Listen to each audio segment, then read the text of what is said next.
Boker Tov, Shavua Tov.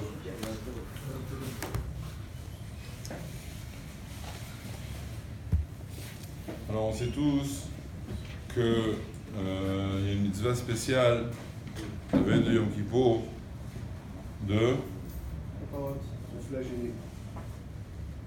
Manger. mitzvah. Oh, manger. De manger. Il y a une Gemara qui est ramenée plusieurs fois dans le chasse, au moins 4 fois. Elle ramène le pasouk Ve'initem et nafshotechem betish'a lachodesh ba'erev. Vous initem et nafshotechem, vous vous ferez souffrir betish'a lachodesh, le 9 du mois, ba'erev. Elle me demande, mais c'est pas le 9 qu'on jeûne. C'est le 10. Qu'est-ce que ça veut dire? Vinitem nafshotechem betisha la chodesh. La Gemara, c'est pour nous apprendre que le 9, on doit manger et c'est compté comme si on avait jeûné le 9 et le 10. D'accord? Ça, c'est la Gemara. D'abord, jeûner le 9 et le 10. Pourquoi? Deuxièmement, si je mange, je jeûne. Il faut une raison pourquoi il faut manger. Ensuite, qu'est-ce que ça veut dire, comme si j'avais jeûné le 9 et le 10. Ça veut dire comme si j'avais jeûné le 9 et après demain le 10, je vais jeûner. Ou alors, en mangeant le 9, c'est comme si j'avais jeûné le 9 et le 10. Et quand je rejeûne le 10, j'ai encore un sroud, encore un ta'anit, ça fait 3. Le psikta, il dit Mefourash. Il dit, celui qui mange le 9 et qui jeûne le 10, c'est comme s'il avait jeûné le 9 et le 10. Donc ça veut dire, comme si le 10 c'est le jeûne, et le 9 quand je mange, c'est comme si j'avais jeûné un jour. Mais dans d'autres Mefarshim, il y a écrit que la consommation du 9, c'est comme 2 jours de jeûne, comme le 9 et le 10. D'accord? Et ensuite, le 10 je jeûne, donc ça fait un de plus. Maintenant, je ne rentre pas dans tous les détails de la Gemara, de savoir est-ce que c'est une vraie dracha, est-ce que c'est une dracha deoraita, est-ce que c'est une mitzvah deoraita de manger ce jour-là, ou c'est juste une asmarta, c'est juste une base dans la Torah, mais c'est pas une vraie obligation, une marquée dans les Rishonim.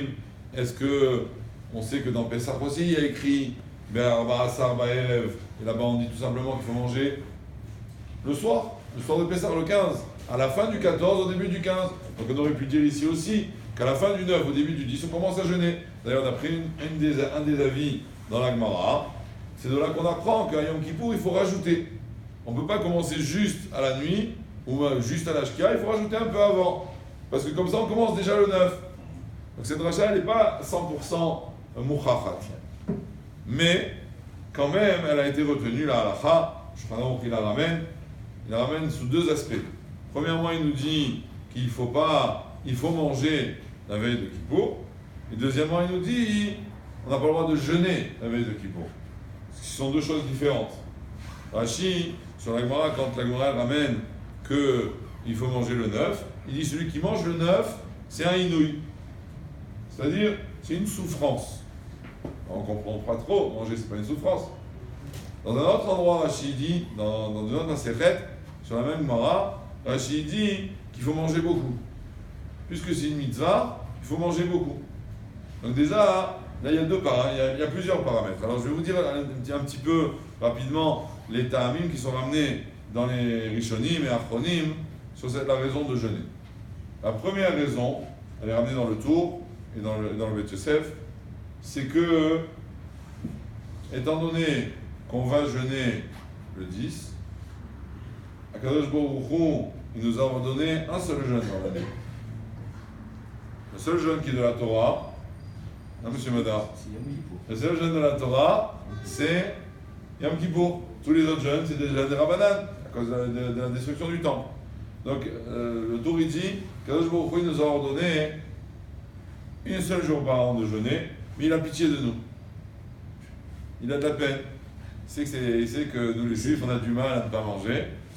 Et donc, qu'est-ce qu'il a fait? Il a dit, il donne un machal, il dit comme si un père, il avait demandé à son fils de jeûner demain, Et la veille, il dit à sa cuisinière, donne-lui beaucoup à manger aujourd'hui. Donc la même chose, comme il nous a ordonné de jeûner le 10, il nous a ordonné de manger le 9 pour être sûr qu'on puisse jeûner le 10. On ait la force de jeûner le 10. D'accord? A priori, si ça c'est la raison, alors il suffirait de manger avant le jeûne. Pas besoin de manger toute la journée, pas besoin de manger beaucoup. On a juste besoin de manger pour pouvoir jeûner correctement. On peut dire que c'était comme si c'était un jeûne. Et à part ça, pourquoi on dit que comme si c'était un jeûne, qu'on dise que ça nous aide à jeûner? Bon, mais ça, à la limite, si ça nous aide à jeûner, c'est comme si on avait jeûné. On peut comprendre. Un autre terme qui est ramené dans les Rishonim, c'est le fait que la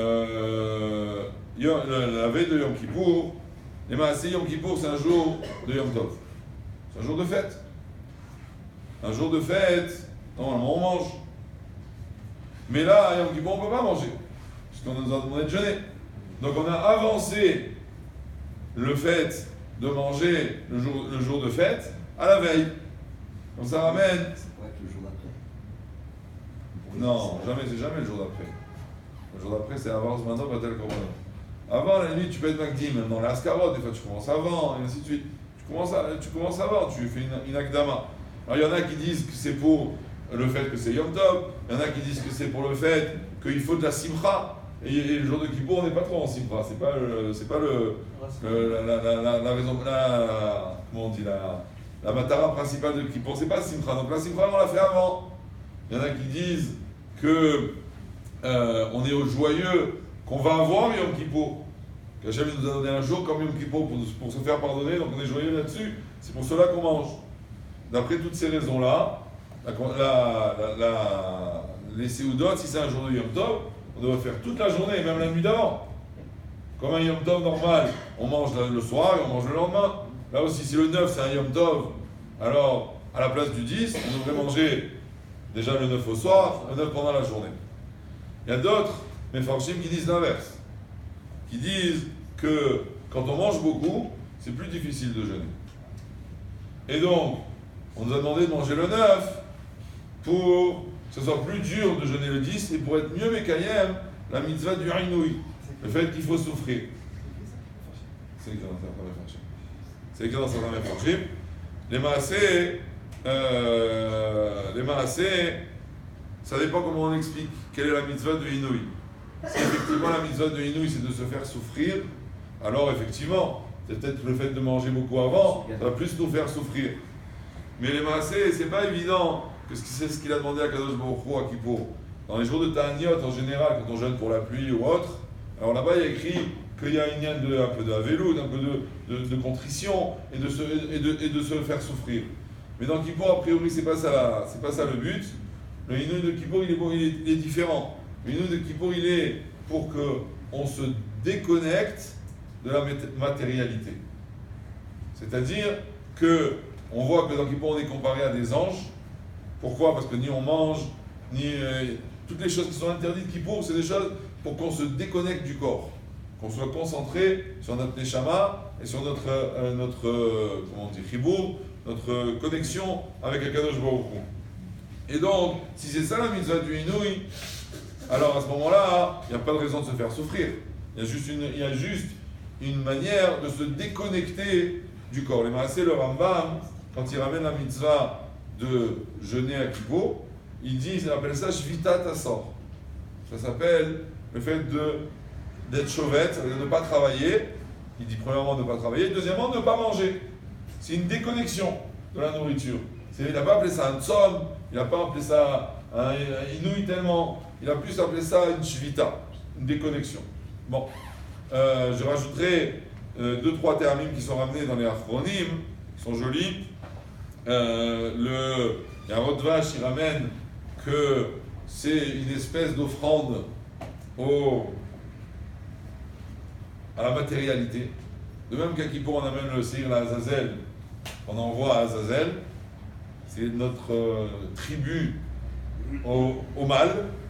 Et ben le 9, c'est notre tribut au corps, et le 10, on se concentre sur ce qui est spirituel.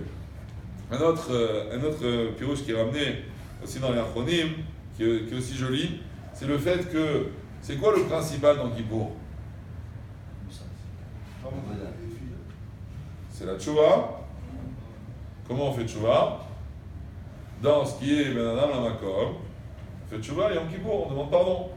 Mais dans ce qui est Ben Adam la Chavero, comment on fait tchouva? On demande pardon à la personne. Je vous explique que pour demander pardon à la personne, il faut une bonne ambiance.